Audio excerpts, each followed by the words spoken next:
Hi, welcome to Drop the Mic. This is Nikki Keohoho, and I have with me today Grace Keohoho Howe, my daughter and president of the DSWA. We are so happy that you are with us on this great debut of Drop the Mic questions. We've got so many wonderful questions for you. You will walk away here feeling so prepared as a coach and as a leader. So let me give you a little bit about the focus of what this particular program is going to be all about. Learn how some questions create resistance and others create flow in the conversation. You're going to access sample questions for greater connection and productivity, as well as discover what to ask and how to ask it, because that's a big part of this. So Grace, let's give them a little overview of what's going to happen. Sure. So we have an overview for you, and this is also available in your handout resource page that aligns with this training. The overview is with more than 18 years of experience coaching. We have discovered that there are two types of questions: those that create resistance in communication and those that inspire flow and connection. So let's talk a little bit about that. This entire training came from a conversation where a gentleman walked up and said at an event and said, what about when people resist the question? What if they resist the question? And I shared with him, I said, one, that's a phenomenal question. And he said, how do I address this? And I said, well, there's a few ways to address it. And I shared that information with him. And he said, okay, I'll note that. Now, what if they still resist the questions? And it created an opportunity for me to continue to ponder and go deeper into what that could look like. Hence this training. So we are thankful. We are thankful for the gentleman that brought that inspiring question so that we could deliver these drop the mic questions to you. So we're going to talk a little bit about sample questions that create resistance. And Nikki's going to share some of those with you, because this can happen. And it's not just what you're asking, it also could be how you're asking it. So Nikki, let's go ahead and hear some of these sample questions. They're also available on your document for your resource pages. And another key component I'll share with you in a moment. Go ahead, Nikki. So number one, why can't you just figure it out? That word why, I want you to get this, has judgment attached. Even if we're smiling and say, why can't you figure it out? They are still feeling judged. So not a good question. Let's go to number two. What were you thinking? You can say, what were you thinking? What were you thinking? Or, what were you really thinking when that thought came to you? Were you really thinking? So see, you can take that same question and turn it around a little bit. But just be aware when you're talking to people, how do you sound? The big thing about questions is how they're received. How that person will receive that question from you. If they think there's any sarcasm, if they think there's any judgment, if they think you think they're stupid, and you're saying, well, I've already asked you this, let me ask you again. They get frustrated and shut down. The idea of quality questions is that you will get quality answers. Remember, the question that you ask has nothing to do with what you think they're going to say. If you're asking questions that you know the answer to, you end up asking questions that don't really get anywhere. So give people space and grace when you ask these questions. And you only ask one question at a time, never 3 or 4 in a row. You wait for their response. So let's go to number 3. That's such a good point, Nikki. Can I share a thought around this? Absolutely. So with this, the whole point of this question is what were you thinking?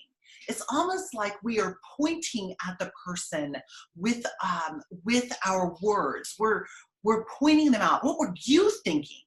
And so what that you'll see often is that the resistance or the barrier or the wall comes up very quickly because it is communicating about them, and there's judgment within that question.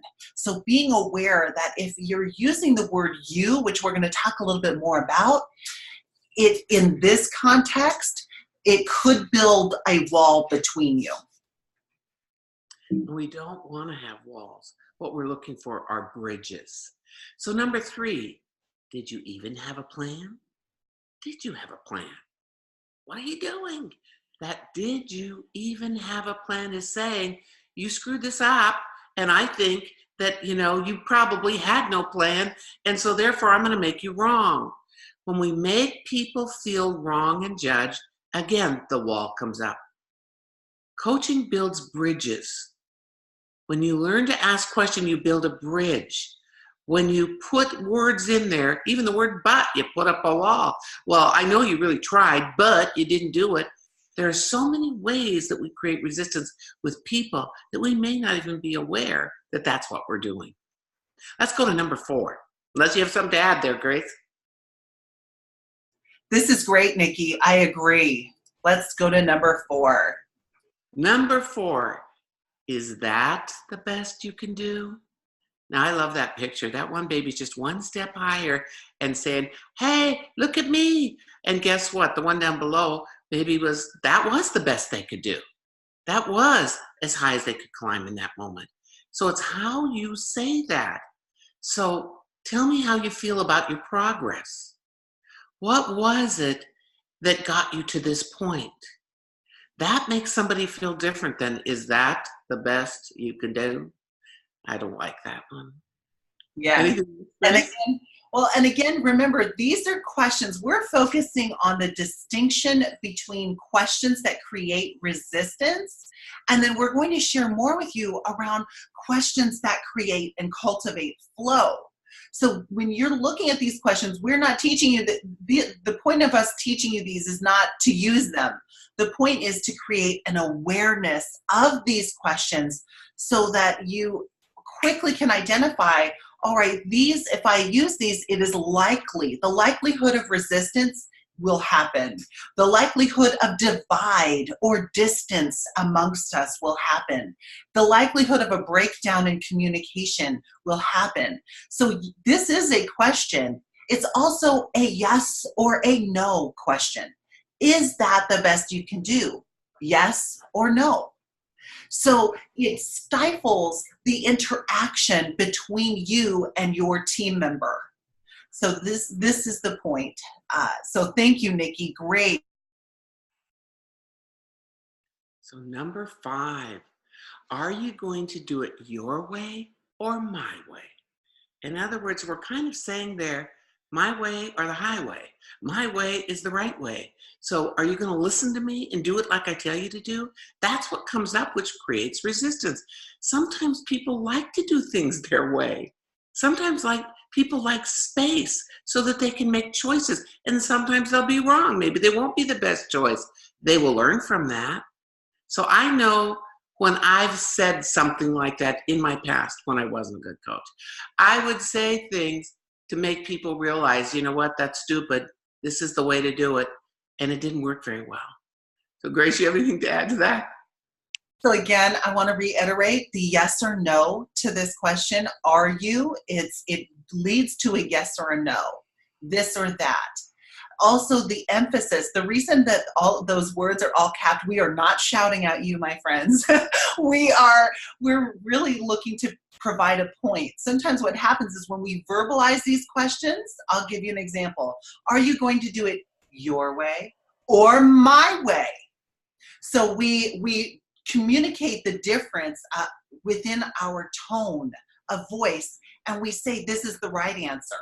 So our example, are you going to join our business with the basic business starter kit? Or are you going to go all in and get the kit that I'm recommending? So that it's how we're asking it, where our emphasis is with the question. And again, this question can create some resistance, because what we're saying is it's you against me. It's mine or yours, not what ideas do you have? So thanks, Nikki. I'm enjoying this. You can also say things like, how can we collaborate? And that would make a difference. So number 6, will you be there or not? I love this picture with this man, because he's like, I'm not listening. I'm not listening, in case you've ever had that happen.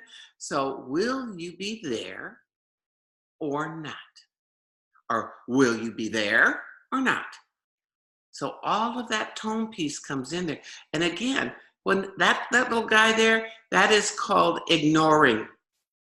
Now we have selective listening, we have all kinds of listening, but he is ignoring. And maybe sometimes when we want to nag people, we say things like this. Most people don't want to hear it.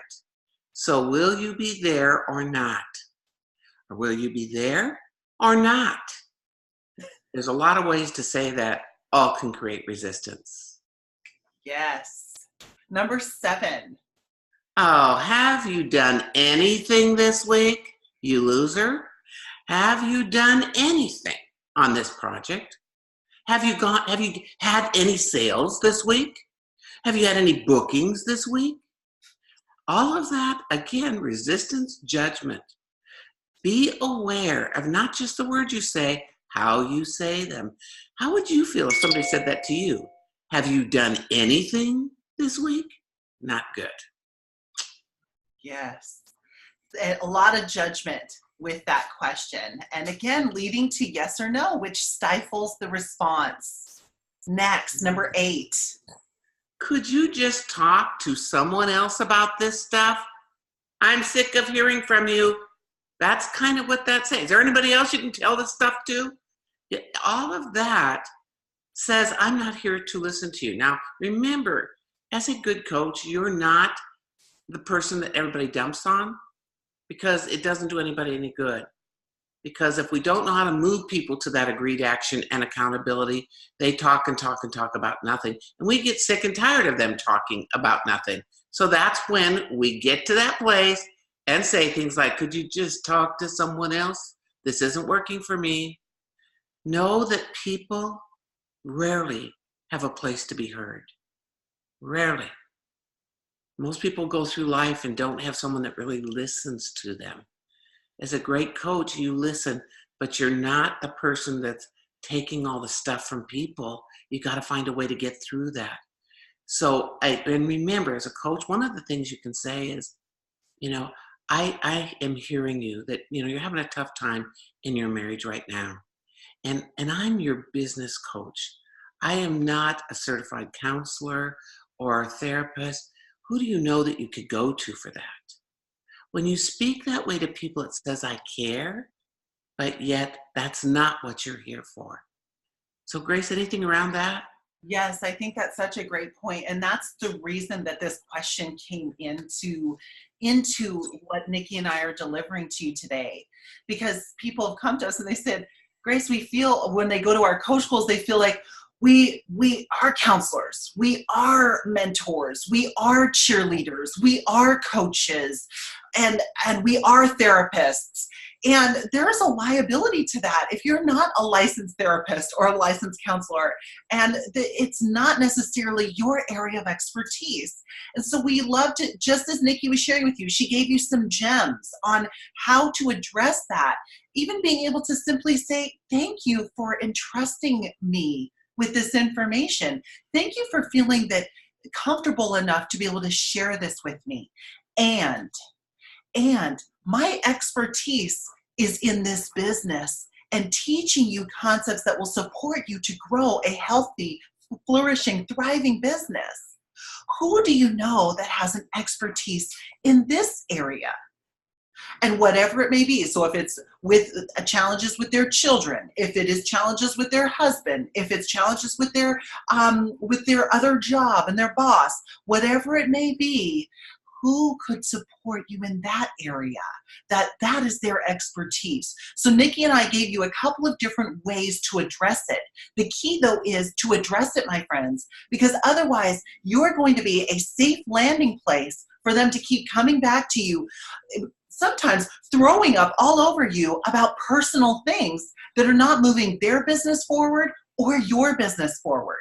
And so this is a way for you to address it. This is the reason this question came into play. And if we respond this way, could you just talk to someone else about this stuff? I'm sick of it. We may build a very quick boundary between us, and people may think she doesn't care about me, or he doesn't care about me. Why am I doing this business? So you're armed and equipped and ready. Now let's transition into number 9, Nikki. I love this picture. I mean, she's standing there so safely. Well, you don't really want to advance in this business, do you? I just kicked the chair out from under her. I just made her feel like you're a loser. That's not what we do for people. We empower people. And our questions that we choose to ask as a great coach are empowering questions that make people feel safe and make people look to the future. So that one, you don't really want to advance in this business, do you? You want to stay stuck for the rest of your life. You're not going to do anything anyway, so why should I bother? That's the message, and that's not a good message. Exactly. What we're doing is we're projecting with this. You don't really want to advance in this business, do you? We're projecting. And so what is a person's likely response? You're right, because we gave them the answer. We're giving them the answer in this question. Just like when we say, you're probably too busy to host, or you're probably too busy to do this business. What is their response? 9 times out of 10, it's probably, yes, I am too busy, or I don't have enough time to host. So keep this in mind when we make a statement in the form of a question. In this manner, people are likely to agree. Number 10, Nikki. What's your problem? What issues do you have? You know, what's the big challenge with you today? What's your problem? Guess what we're doing? We're bringing out problems. It's the same thing, projecting that onto people. So we're asking them, they're going to tell us what their problem is. I'm really busy. I don't have time. My husband is not supporting me. My kids are going wild. Whatever it is, they're going to come up with problems. We're asking them to state them. So that there's an opposite of that. Every one of these things we're saying, you're going to learn kind of the opposite of how to approach this. These are questions we don't want to ask. You're going to learn shortly questions you do want to ask. Grace, anything for number 10? Yes, I think it's the same thing. When we say, what's your problem? They're going to sort out and think of, it's almost like we're awakening all the problems that they can muster up. Or what's wrong with you? If you say something like that, what's wrong with you? People or children, they think about all the things that are wrong with them. And so it's counterproductive. It's counterproductive. And we're also saying, what's your problem? It's about them versus, and I'm going to give you a little teaser here for what we're going to transition into. It's what's the challenge. It's not yours, it's the. And so people will embrace that question differently if you utilize it that way.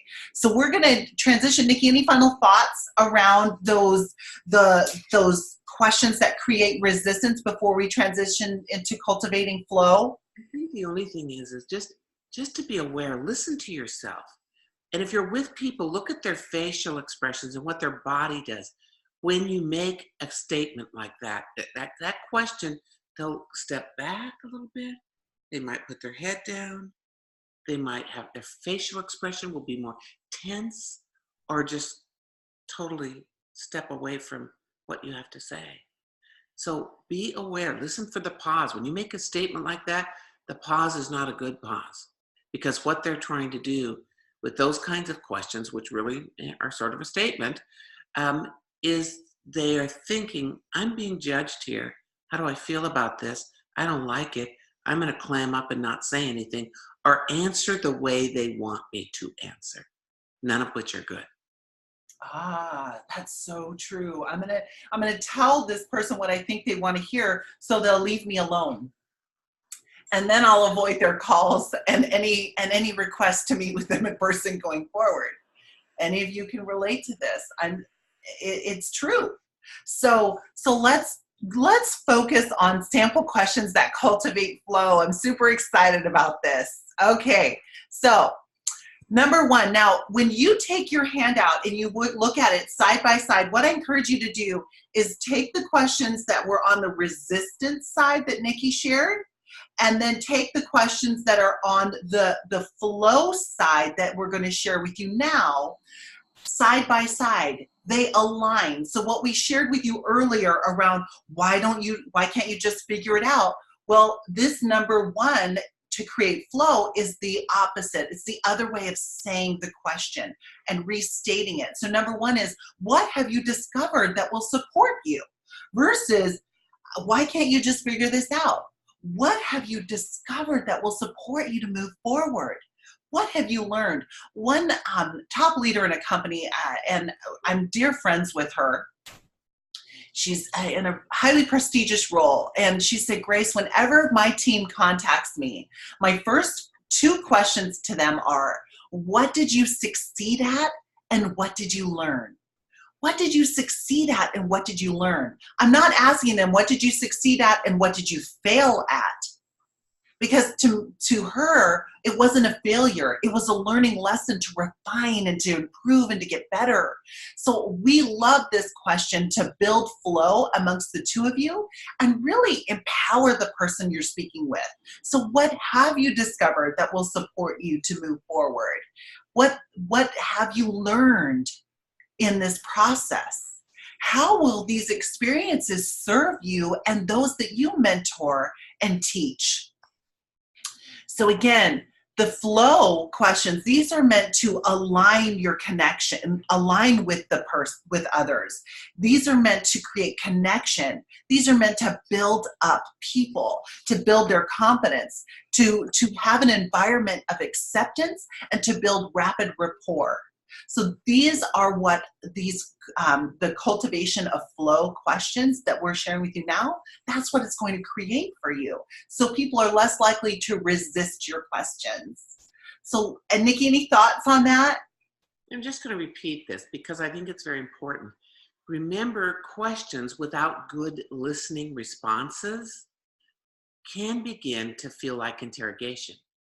Now, that first series of questions, the resistance questions, will feel like interrogation, even if you're listening. When you start asking those flow questions, pause for a moment and give them that space to answer, and then just say those listening responses such as, I hear what you're saying. I can sense that this is bothering you. So they know you heard versus jumping right into another question. Yes, that was so helpful. Yes. Okay, let's move forward here to number two. Oh, whoops, we have an opportunity. There we go. Number two, notice that there are two questions here. The reason there are two questions or that we provided this for you in your handout as well as in this training is not so that you ask them back to back. They're really a tool for you so that you're not sounding the same every time. There are people that we have pocket questions. We have questions that we refer to often or that we count on often in our coaching conversations.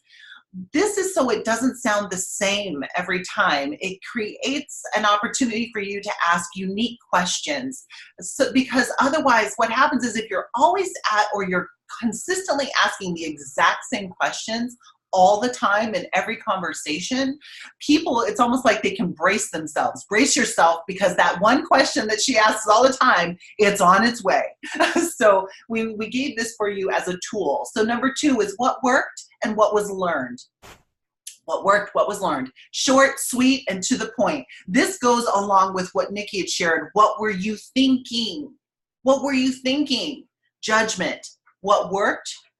What was learned. Notice there is no you in that. that right there, people are less likely to take it personally. They're not taking the question personally. They're open to the question. So what worked and what was learned?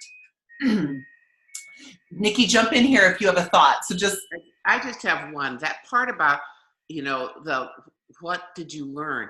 That kind of came from, my dad would say, Nikki, these aren't mistakes. These are learning experiences. So if we talk about what people learned, that's a moving forward thought. What did you fail at is a moving backwards thought. So I've always used that, what was the learning experience here? What did I learn from this? Now, I never say, what didn't work? To myself even, I don't say that. So all these questions we're teaching you go along with self-coaching. You can become very good at self-coaching as you grow in your business and you learn how to use good questions with other people. That's so true. That's so true. And I love that you shared that about Grandpa, because he was very thoughtful about his questions. He was a very wise and strategic man. And so I definitely think that that's wise. Those questions with judgment, they hold us back or move us backwards, whereas questions that are neutral and supportive will move us forward. That was such a great point, Mom. Thank you for sharing that.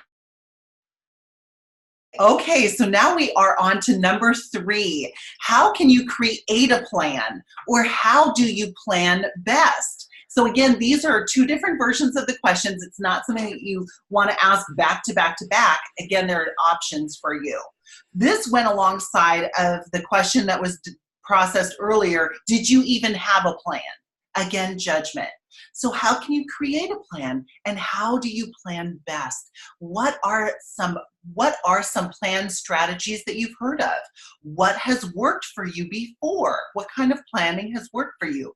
The reason this question is coming forward is because sometimes what happens is people in our business operate by default. They react to what comes at them throughout the day versus strategize a plan for making progress in their business so that they have a healthy pace versus a frantic pace at the end of the month, scrambling. This is a pace that you can run on throughout the month and throughout the year, so that when it comes time for you to earn incentive or to have an opportunity to qualify for an advancement in leadership, any of those things, you're not burning yourself out because you've run on adrenaline for so long. You're running with passion because you had a plan in place. So let's go into number 4. What would be I want to say something there, because I think that this is really important. Go back one on that plan thing. I just coached a lady last night, and she said, I don't know what to do. I don't know what to do. And I took her to a place. I said, when you were highly successful in this business, what did you do? What were you doing then? Because she said things had gone away and dropped away. And she told me what she did. So knowing what you did before, what is your plan now to go forward? A real simple little 2-step to get her back in the game. So when they come to you and say, I don't know what to do, don't jump in and tell them what to do. It will do no good. But ask, when you were highly successful, what did you do? Or last month when you had a great month, what were you doing then? And how will you do that now? What is your plan to put that into practice? Easy step to get people moving and thinking ahead. Oh, I love that. So reflecting back on when they did have success, when they did know what to do, and then bouncing them forward into how they can apply that today going forward. Thank you for that. Very beneficial.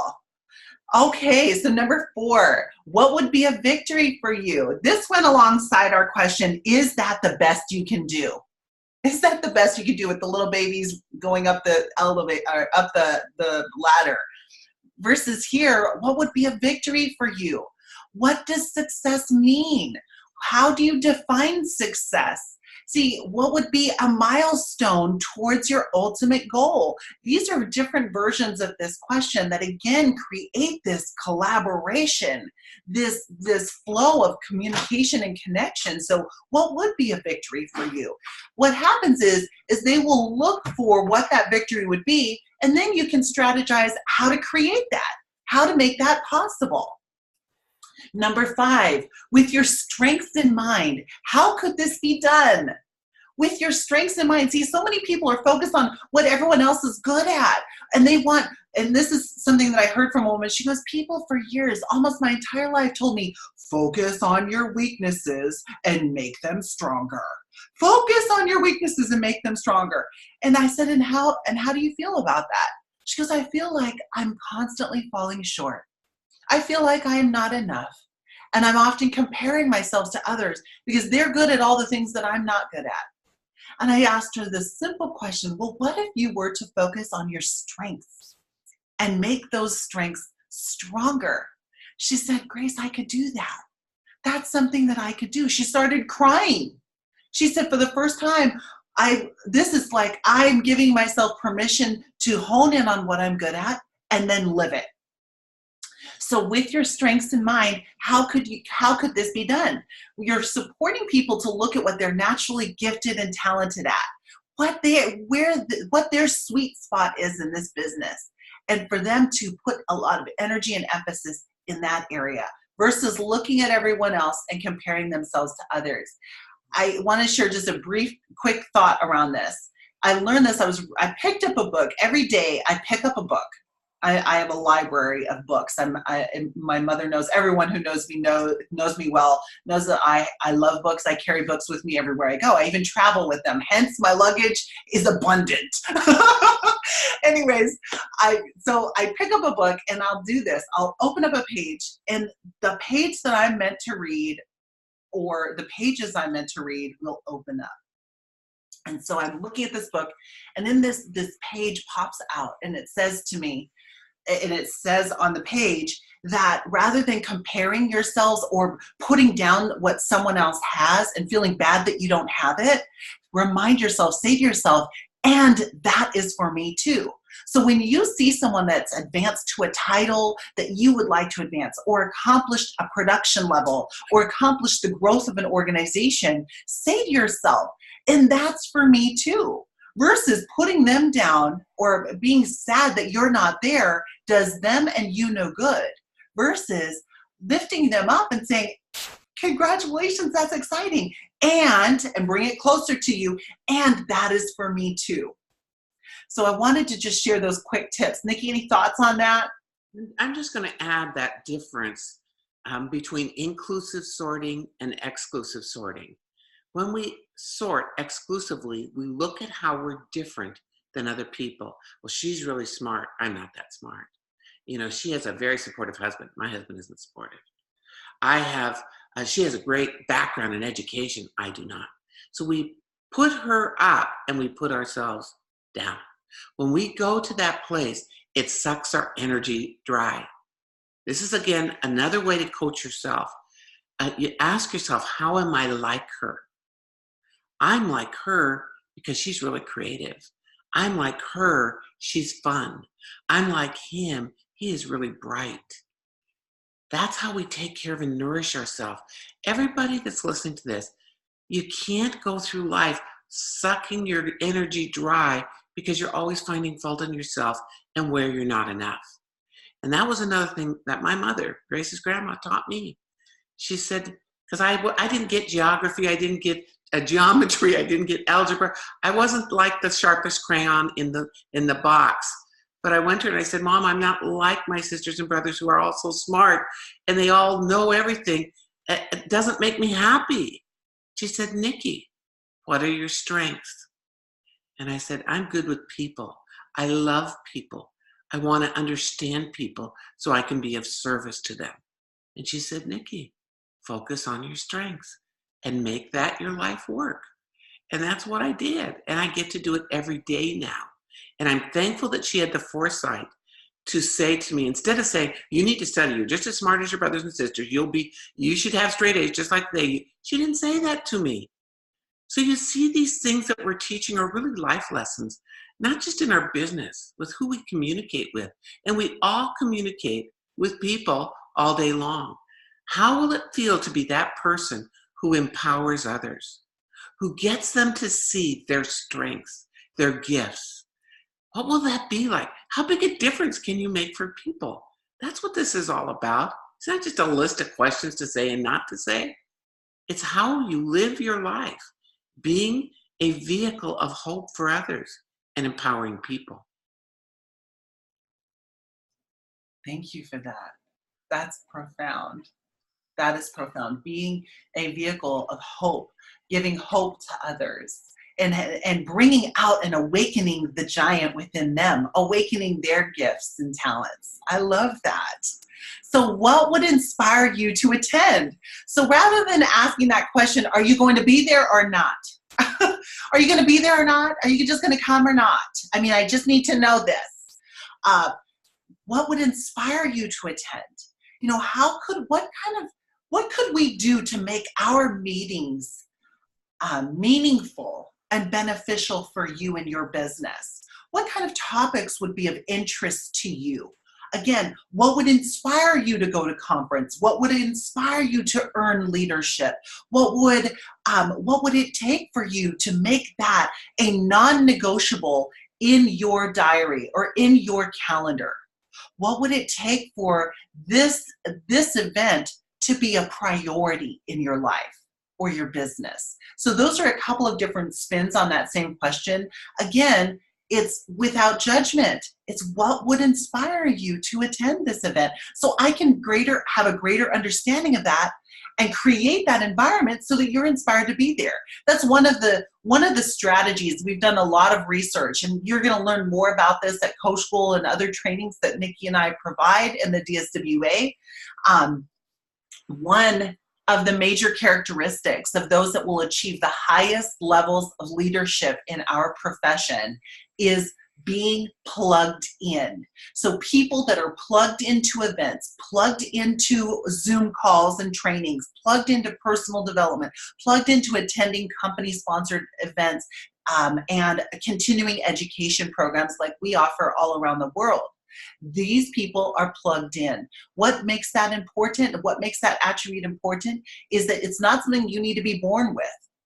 It can be this particular strategy can be developed, meaning that you can find the things that would inspire you, the ideas that would inspire you to move forward and advance in your business, and find a way to get there. Find a way to plug in. Again, that's one of the characteristics that is found in people that will achieve the highest levels of leadership in our profession. 1 of 5. So number 7, what are your highlights for the week? What are your highlights? So in the past, we were asking, have you done anything this week? That was the negating, or what we called the resistance question, versus what are your highlights for the week? What worked well this week? What are you excited about from this week? What were some of your victories this week? When you preface your conversations with people that way, and you are consistent about asking that in a variety of different forms, what happens is before people come onto a call with you, you've had repetitive calls with them, they're going to have a heightened awareness that you're going to be asking this question. So they're going to, before they go onto the call, he or she, they're going to ask me, what was my highlight from the week? What was my victory for the week? What am I most excited about? What am I grateful for? How did I persevere this week? She or he are going to ask me one of these questions. So let me think about that. And then, so I have something to say. So what's happening is you are putting people in a heightened state of mind before they come onto a call with you. You're elevating their thinking, and you're bringing them up to what are my highlights, so that when I come to the call, I'm prepared with that. And now I put myself in a new frame of mind. I've reframed my experience into the highlight versus maybe how I'm feeling today. So these are great questions and strategies for you to use as you're coaching. Nikki, any thoughts? Sometimes what people do is they go, oh, I didn't do this, I didn't do that, this didn't work, that didn't work. I just had a cruddy week. Nothing good's happening in my business. That's where they begin when you think you're having a coaching call and they dump on you. So these also are self-coaching questions that you can ask yourself every single day. People who are inspired manage their thoughts every day. So you starting this with yourself is a big factor here. So you can be at that heightened state and with elevated thinking when you talk to people. I love this question. It's, what was the best thing that happened in your life this week? Or what was the best thing that happened in your business this week? Every night I ask myself, what was the best thing that happened in my life today? Whose life did I make a difference in today? Do you see what happens to your whole thinking is different? Because sometimes, like we look at something, you look at a picture and you see flaws in it versus seeing the beauty in the picture. Looking out your window and, seeing the palm trees where some leaves are falling off and you see that versus the movement of that tree swaying. You can train your mind to think differently. That's how you can be a better coach for other people. You don't create resistance, you create flow. Well, it's the same thing with you. You can create flow in your life by managing your thoughts, coaching yourself, asking yourself better questions. Yes, yes. What a powerful powerful message, Mom. Thank you. So number 8, who could you speak with about this? And we gave you some strategies on how to address this, number 8, from what we had shared with you before around, can you talk to somebody else about this stuff? So who could you speak with about this? And then using those strategies that Nikki and I shared with you earlier in the call. Thank you for your willingness to share this with me. And my area of expertise, or where I excel in, or where I could best support you, is in this business. Who could you speak with about this, that their expertise is in this area?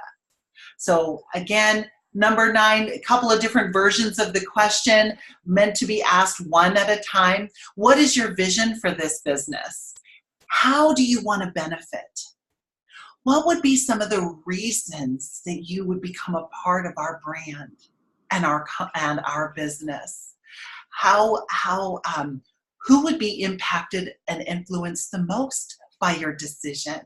So what is your vision for this business? Versus the question we asked is, you don't really want to advance in this business, do you? So being mindful of that. What is your vision for this business? And people, sometimes they're going to say, I don't know. I don't know what my vision is for this business. I'm not sure. So a conversation right then and there will be very valuable. Conversation around their why, their vision, resetting what's next for them, setting up, giving them something either to embrace, a moment to embrace something that they're passionate about, that they've accomplished right now, and embracing what that means to them, or taking that a step further and asking them, what would be some of the reasons that you're doing this business now? When you joined originally, you've already accomplished all of those original reasons, if they've shared that with you. So you've accomplished those original reasons. So what could be your reason today? What could be your vision for your business today going forward? And then number 10, again, several different versions of the same question. Again, one at a time, or one of these when you're asking. So what's on your mind? These are for people that tend to be more logical thinkers. They would appreciate questions that are about thought and logic. So what's on your mind? What are some of your thoughts? What do you think about that? What's on your heart? These are that question is more for an emotional individual, someone that tends to say, well, I'm not sure how I feel about that, or I'm sensing. They'll use words sensing, feeling, and so forth. A great question to ask those individuals that are more sensitive to their feelings would be what's on your heart. What's the challenge and what's the opportunity? See, notice we didn't use the word problem. What's the problem? What's your problem? What's the problem? No, it's what's the challenge, because this is resolvable. We can work through this. And what's the opportunity? Any final thoughts around these, Nikki? I love the word challenge, because what's the challenge? Or just the word challenge. Challenge, I have a challenge is more of an igniting word. I'm looking for an answer. When we say the problem, we're stuck in the problem. It holds people still. Or you have issues. Well, that means I'm broken. So when you look at this holistically, what do you see is the challenge? And then what do you see is the opportunity within this challenge? People feel differently about that. Yes. Yeah, powerful. So question distinctions. This is what we're going to be sharing with you. There are some distinctions around these questions. So let's talk a little bit about the you and the. The you and the. So what that means is you, it can create resistance. So what is your problem? Remember, we talked about this. It's pointing the finger at them versus what is the challenge. So what I love about this image is when there is you used with judgment, it can be an anchor in a person's business and life. It can slow them down. Whereas when you use the word the in a neutral environment, they soar, they fly, they move forward, they progress. So being mindful of the you, am I using the you to judge this person or to put them down? You could have gotten so much further. You could have gone so much further this year. Or what would be some ways to move forward this year? So I'm not using the word you versus the. So what are you willing to do? Or what would be the willingness to do?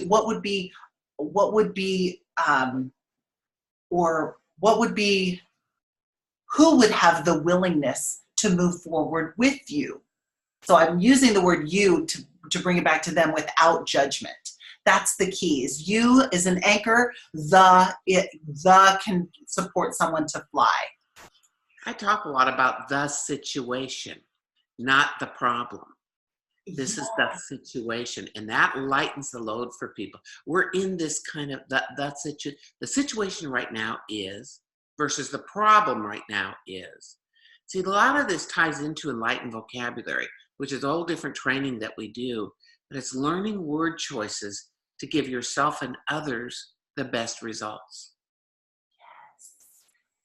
And yeah, that's such a good point, Nikki. It's your situation or the situation. It de-escalates the heaviness of that. Yes. So please be mindful of that. Those of you who are tuning into this training and you applying these concepts going forward. Preface the question. So we provided for you, preface the question. So what you're doing here is you're using terms like, I'm curious, and then asking the question. I'm wondering, and then asking the question. I'd like to understand, and then ask the question. What you'll find is that people, and this is what I shared with the gentleman that asked me that question. He said, well, what if people resist my question? If they think your question is something that you're seeking out a specific answer, or you're asking it with sarcasm, or you're asking it with judgment, they will likely resist.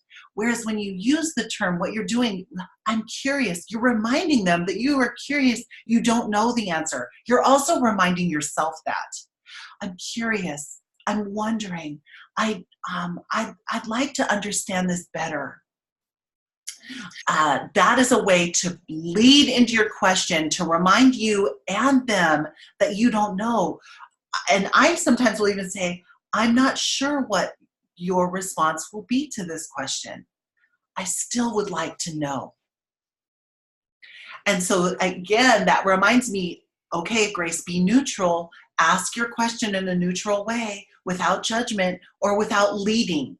See, sometimes what happens is in our questions, we're looking for a specific answer. And so our question can come out, and it's actually a statement in the form of a question. And we are leading the witness. These preface questions will support you to ease the person, and it doesn't feel so much like interrogation to them. It sets them at ease. I'm curious. I'm wondering. I'm interested.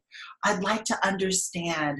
Would you be willing to share a little bit more around this with me? What is ...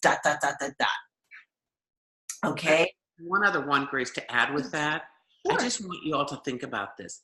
Any question that is asked that comes from a place of curiosity without judgment is better than any statement you could ever make.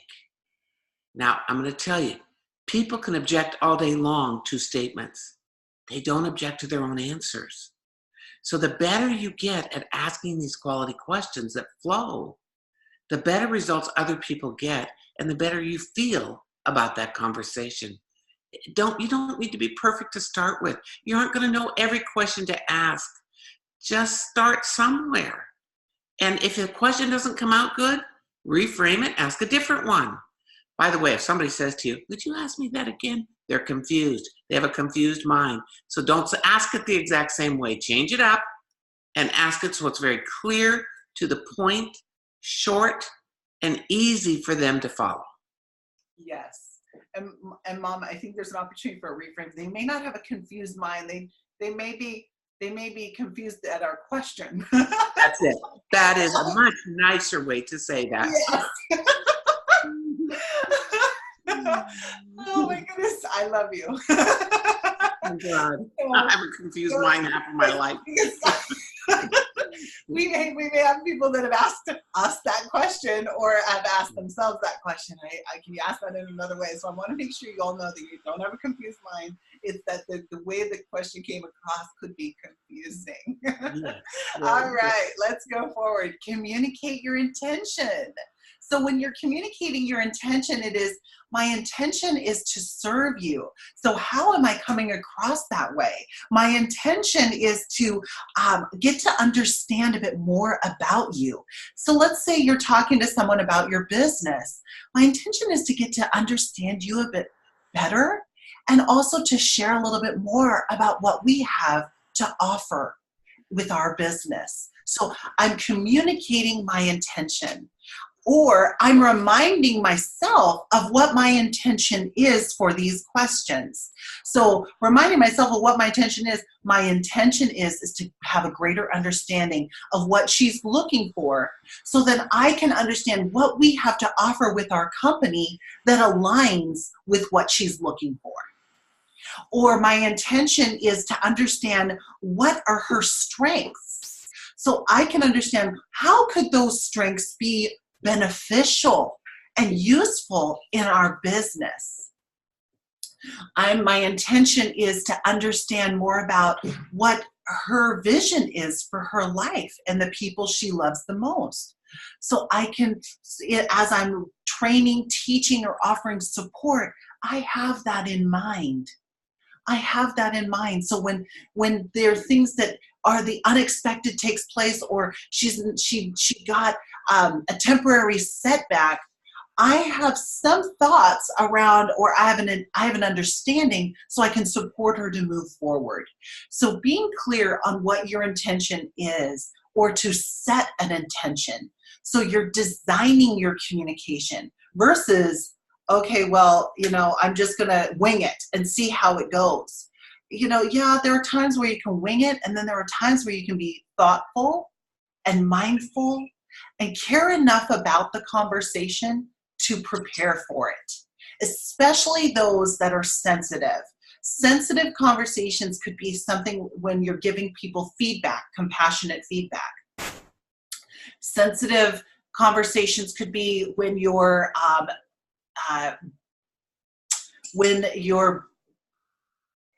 when you, Emotions are high. That would yeah, be. your emotions are high. Very good point. When your emotions are high or they're sensitive to what is going to be, you're sensitive to it, or they're sensitive or likely to be sensitive to what you're going to share.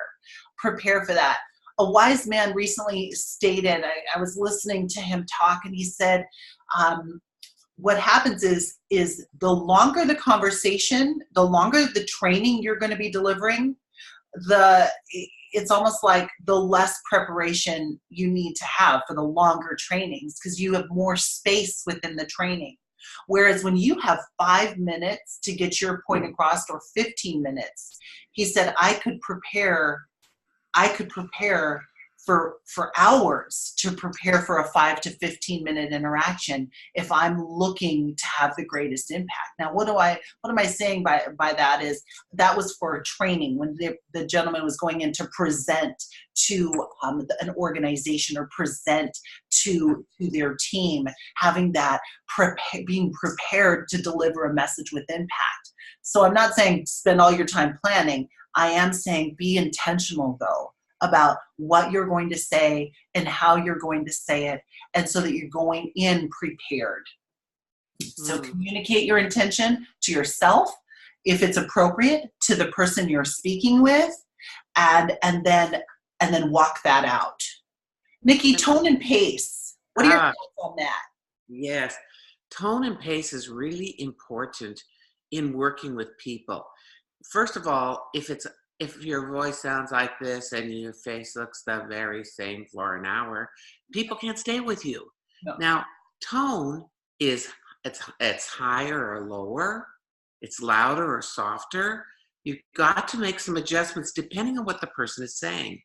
And then the pace, match your pace more with theirs at the beginning, and then they will step up and follow you if you're a faster talker. Because I know some of you that are listening to this are going, I talk, 100 miles per minute and gusts up to 1,500, and these people drive me crazy because they talk so slow. And if that's what you're saying, you better get over it. Because here's the deal. Our voice as a coach connects or disconnects with other people. So if that person is a more moderate pace, my job is to slow it down, to get in rapport with that person, and eventually they will speed it up a little bit, especially when they feel more comfortable with you. But if someone is having a very sensitive and maybe they're teary-eyed and so on, and you go, okay, well, I got that, let's move on. That tone just said, she didn't hear me, is not interested in what I have to say, and doesn't care. So this is a critical piece for us getting good at what we're doing. That's so being mindful of that. And people will appreciate that. It's almost like if you can slow your tone and pace down just a notch, if you are one of those fast talkers, what you'll find is that the person you're interacting with will be more thoughtful in their responses. They're going to think through what they're going to say. People that talk fast tend to think and speak simultaneously. So you may be getting a more surface answer, or the fastest thing that came to the mind. Whereas when you slow your pace down a bit to support them to slow their pace down a bit, they're going to be more thoughtful about their responses to your questions. They will likely be able to go to the depths of what that means to have more significant breakthrough in your questions. And that's what we're talking about here with Drop the Mic questions, is to have that question that's so impactful that it awakens people.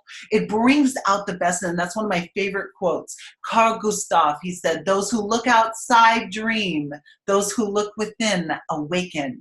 And so when you are coaching someone and asking a person a thoughtful question, a drop the mic question, they're going within to awaken, bringing forward their greatest insights, their breakthrough ideas, their inspiration that can carry them forward fast. So let's talk about the precious pause, Mother. I know you have some funny stories around this. The pausing between questions, or pausing after they've made a statement and asking a question. First of all, me pausing as the coach is important, because just because you have a question in mind, it may not be the best question. So take that minute, slow down so you can speed up. Slow down and think about what you're going to say. When I first started coaching, I mean, it was bad. I couldn't think of a question. I'd just throw something out there, but they weren't very good. When I slowed down and said, you know what? I just want to ask you the best question to give you the best results. People said, take your time. Because first time I was coached, the man was a little different than me. He was kind of he very thought-provoking person. So he would ask the question, and I'd go, pop, pop, pop, pop, pop. And there was nothing, dead silent. Did we lose you? Did you fall off the phone? Are you dead over there? What happened to you? I was asking, like, are you awake? And that's what he said that to me. Nikki, I'm pausing because I just want to get the best question possible to give you the best results. And I said, take your time. And I just waited. Because that question that has some thought behind it in that pause is beautiful. And when people pause, when you ask the question, that silence is golden. We call that heaven's gap. That's when the good big stuff is happening. When that pause is there, do not interrupt that pattern. Don't throw your 2 cents in. Don't ask another question. Just wait. Give them space and grace to figure it out. And I tell you, they have a more profound answer. Grace has always said, the more beautiful the question, the more beautiful the answer. The more profound the question, the more profound results that person gets. And that's why I learned to pause. So true. And the mind is actually rewiring in that pause. So when someone is getting emotional, pause. Wait until she goes or he goes through that and they say something before you do. So when I can hear, and sometimes what they'll say is, I think I'm going to be emotional. Or I think, and so, because we can't always see them. If we're on the phone, we can't see them. And so that pause of waiting. And so if they do get emotional, pause, my friends. If they're emotional in front of you, pause. Wait until they speak. Give them an opportunity. It's almost like to feel the feelings in that moment. Sometimes what we used to do is we would rush that breakthrough. We would say, here, let me get you a tissue. Or it's going to be okay. Or I've been there too. And what we're doing is so imagine someone has this breakthrough and as they're crying through their breakthrough, we say something and it stops it. We interrupt their pattern so they don't get all the way through to break through it and then rebuild it. So please pause and they will be fine with it. They'll come back out and say, oh my gosh, that's so profound. This is what we hear all the time. That's so profound. Because they had their breakthrough and they were allowed, it's almost like marinating in it. They're bathing and basking in it. And so that when they come out of it, they have total clarity. It's like they have released the weight. I feel so light. You're going to hear this, my friends. You're going to start hearing this. The people are going to, before they get off the phone, you can ask them, so how are you feeling right now? What are some of your thoughts? I feel light. I think I can do this. So that pause is precious, as Nikki had shared, and it is heaven's gap. So let's talk a little bit about words. Pictures, sounds, emotion, and logic. So being mindful of who you're speaking with.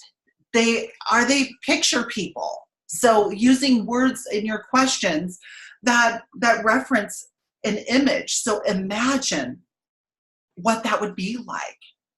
How do you see that happening? Okay, imagine what that'd be like. How do you see that happening? What could it look like? So what would life look like once you've achieved your goals. So you're using picture words in your questions because they resonate with pictures. If they resonate with sounds, it could be, what does that sound like?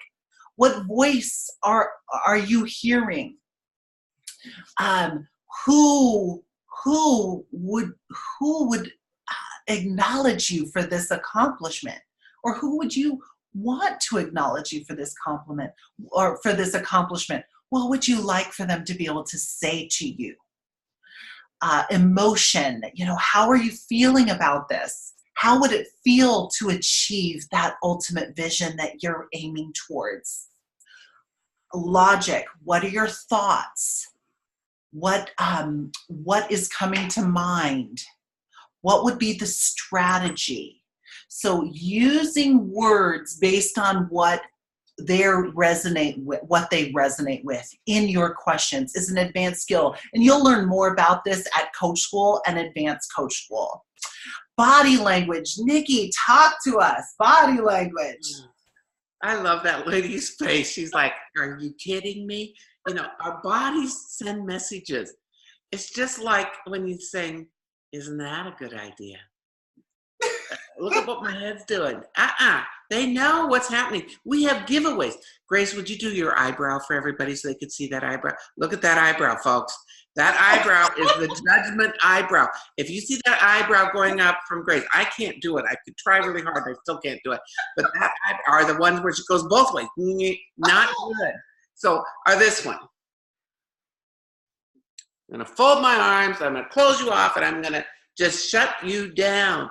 Or how about this one? When you're talking to your kids and they go, no, this is not me, Mother. I want to preface this. I did the eyebrow. This is not me. I know.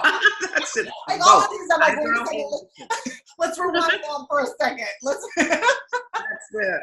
So body language tells us a lot. An open position, our hands are open. I'd like to hear from you. Bringing your hand to your heart says a message versus when you're coaching someone and they can see you, and a lot of times we do it over Skype or Zoom for people in other countries and so on, and you're going, are you kidding me? You're not saying that, but you're just going, they know. We want to stay neutral. What else, Grace? Body language. So one thing that I like to share is being mindful of your body language and what are you communicating. The body shrieks before the mouth speaks. So being mindful of your body language and also paying attention to someone else's body language and observing their body language. So I was sharing this with a group of people on a webinar yesterday, or Zoom yesterday, actually. I was doing a Zoom training and I was like, so what are some of the identifiers when you're meeting with someone and talking to them about your business that they are likely not engaged or they are likely to say no? Because we have a strategy that we share and teach around that. You'll learn more about that in other programs that we offer. We have a strategy around engaging your prospect. And one thing that could be an identifier, like how do you address someone when they are likely not to do the business versus how to address them when they are likely to say yes to the business. So some identifiers of body language when someone is likely to not be interested is they will be either looking at their watch or their phone. They will break eye contact with you, so they're going to look around. They're not going to be leaning in. They're likely to be leaning back. They may even fold their hands in front of them or cross their arms and tilt their head, like I'm not going to let you in, or I'm not interested. Or they may even do a roll the eye gesture because it's taking so long. So being able to be mindful of someone's body language will support you in understanding where's this conversation going. So if people are disconnecting and you're talking and talking and talking, it's very powerful for you to mid-sentence, if you see disconnect, ask a question. If you see body disconnection, immediately ask a question. They will not skip a beat. They will go right into responding to your question. And that is a way to quickly re-engage a person. Because as Nikki was sharing, the mind, and I'll share this really, really quickly with you, the mind processes questions faster than statements. The mind processes questions actually 6 to 7 times faster than it does statements. So being able to move from statement to question will support someone's engagement in body language. So let's take a peek here, serving with our questions, Nikki. This was our byline when we first started teaching about coaching. To coach is to serve. That's what we said, because we believe that. To coach someone is to serve them. And if you forget, if you're kind of making this about you and your thoughts are wandering, you're thinking about that, put your hands like this down on your lap and just hold them there for a minute, because this is the gift. To coach is to serve someone. And so never feel bad about coaching, always with permission. But when you begin to coach someone, what's happening is you are really giving them a gift. It's totally a gift. And they will receive it that way if it comes from that place. Remember, you're going to learn the 5 principles in the coach school, and service is one of them. Being of service to others. So take the time to just be so present with people without any distraction, just knowing I'm here for you. I'm here for you. And you come with that attitude, everything is simpler. Yes, yes, yes. And even being able to ask yourself, so coming with that attitude and being able to ask yourself, how can I add value to this person? How can I serve them in this moment? How can I be present where I am at right now, and allow all the other things and the distractions move away so that I can give this and gift this person my best. Give and gift this person my best. So again, serving is adding value to another person, having this willingness to give the gift of service. So let's take a look. And now, my goodness, time flies when we're having fun, Mother. I'm like, oh, I don't even know how much time flew by. It flew, though. So insights, what we're curious about your insights, what you gleaned from this training, how this added value to you and your interactions, so you can implement drop the mic questions with your team, with your family, with yourself. Nikki, any thoughts around insights and how they can get us the feedback from what they've learned here? We love your feedback. You can go to Facebook, send a message through Facebook. You can write to coach@dswa.org and send your thoughts that way. We really want to know the power of the work that we do, how it affects you. And we always ask for compassionate feedback too. What 1 or 2 things could we have done differently today that could have given you a better result?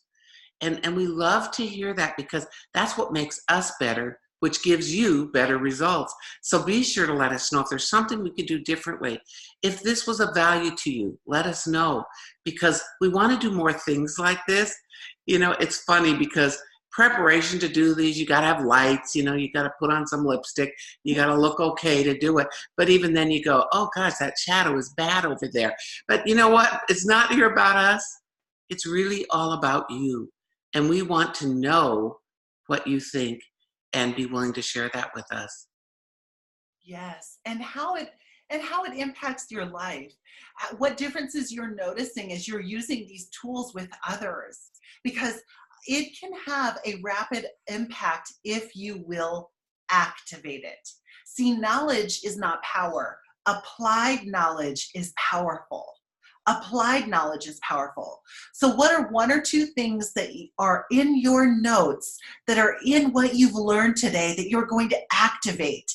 What are you going to apply based on your investment of time to listen in on this special program?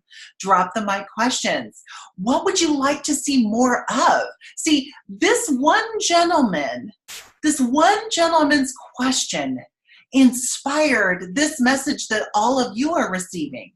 So bring us the questions. Bring us these drop the mic questions that you have so we can create insights and material and design it specifically for you and our friends and family of DSWA. So Nikki and I want to thank you. We're looking forward to hearing how you apply what you've learned today, how it will make a difference, and who else could have benefited from this message. So anything. Oh, and Nikki, there of how to find us on Facebook is on Facebook. Search up DSWA, the Direct Selling World Alliance. You can also search up Nikki Keohoho, and you can search me up, Grace Keohoho How, on Facebook, and you'll be able to follow us at this stage. So thank you, everyone. You have a blessed day. Aloha. We look forward to seeing you at an upcoming event. Yes, super excited about that. Have a great day. And friends, drop that mic. Drop that mic.